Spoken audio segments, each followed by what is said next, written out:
Hi everyone, it's Nicole Nowosad and welcome to the Jillibean Soup vlog. Today I'm here to talk about how to create your own pattern using a shape for the background on your page. So what I have here is a thin metal die. I have a bit of a hexagon shape and I have several scraps of paper, some of my favorite Jillibean Soup papers that are fall-ish. This is from the Garden Harvest collection.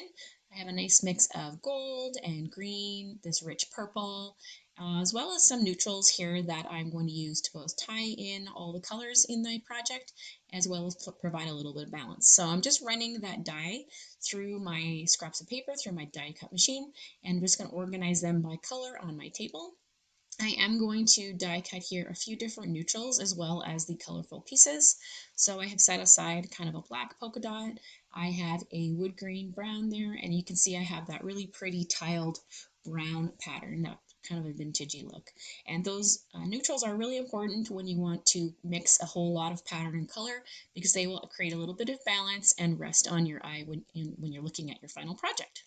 So I'm just going to go ahead, finish die cutting those, and then grab a piece of white cardstock here for my background. I have a 6x4 photo, and I've already printed out some journaling, and I've fussy cut this, I'll call it a wood sign from the Garden Harvest collection to use as my title. And I'm now just kind of playing around with where I want to start my shapes.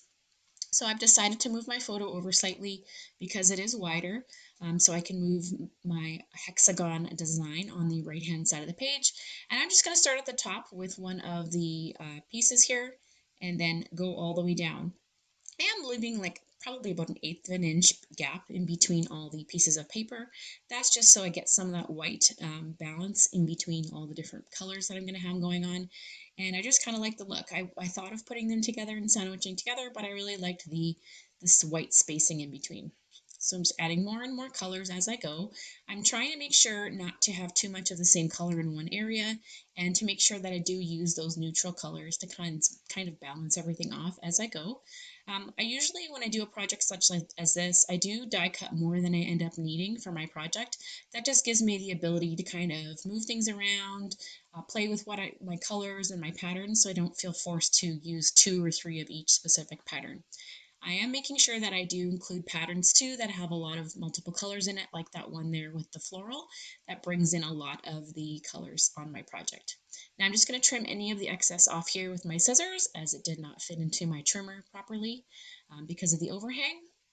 And then I'm just going to get ready to finish my page. You could certainly add some watercolor to the white open area of your project, or even some stenciling. I just chose to leave it really simple because the hexagons are pretty bold.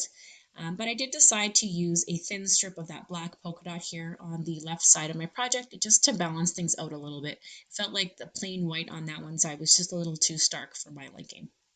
All right, so I'm going to put my photo down with some foam adhesive as well as my title, and then I'm going to go around now and add just some bits to kind of blend everything together.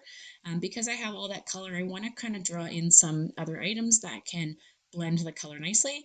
I have thought about fussy cutting some flowers from that pattern paper scrap that I have there, but then I decided why would I do that when I can grab the die cut pea pod parts from Garden Harvest and use those flowers and leaves and the hearts in there instead. Why do the work if you don't have to, right? So I'm just sorting through my package here. I have a couple different packs all zipped into a Ziploc bag. So there's probably like 2 or 3 packages, partial packages, all dumped into one. So I'm just sorting through to find the flowers that I really want. Thought about using some of those doily shapes too because they're a really great neutral, but they just ended up being too large for my project when I started going through. Now I want to do a lot of flowers for this one just because it's florally kind of paper that I used and it goes with the photo. So I'm just adding some foam adhesive to the back of the floral elements. And then I'm going to start here on the right hand side of my title and my photo and kind of make a cluster there. And that's just to kind of blend all the flowers and the colors together on that side. And then I'm going to do the same thing on the the left hand side of my photo, adding a small grouping to the bottom left hand corner of the photo, and that will kind of cover up that edge of the journaling paper that I have there and just fill in that white space beside the photo. Now I wanted to add a little bit more texture. So I decided to rip off a piece of this washi tape strip here from the Garden Harvest collection. Also, I like that floral that's in the pattern there, so I decided to rip that just to give a little more texture.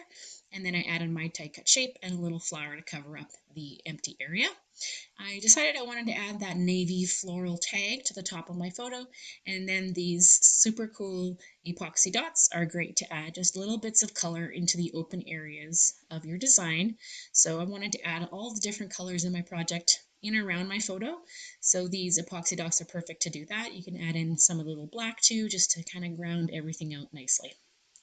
Really easy way to draw some attention to your page, create your own pattern, and use the scraps. I'm sure you have a lot of great pieces of paper just begging to be used in your stash, and you can see that creating your own background with those pieces are very simple and easy to do. I hope you will give this one a try, and I will see you again soon on the Jillibean Soup blog. Bye-bye.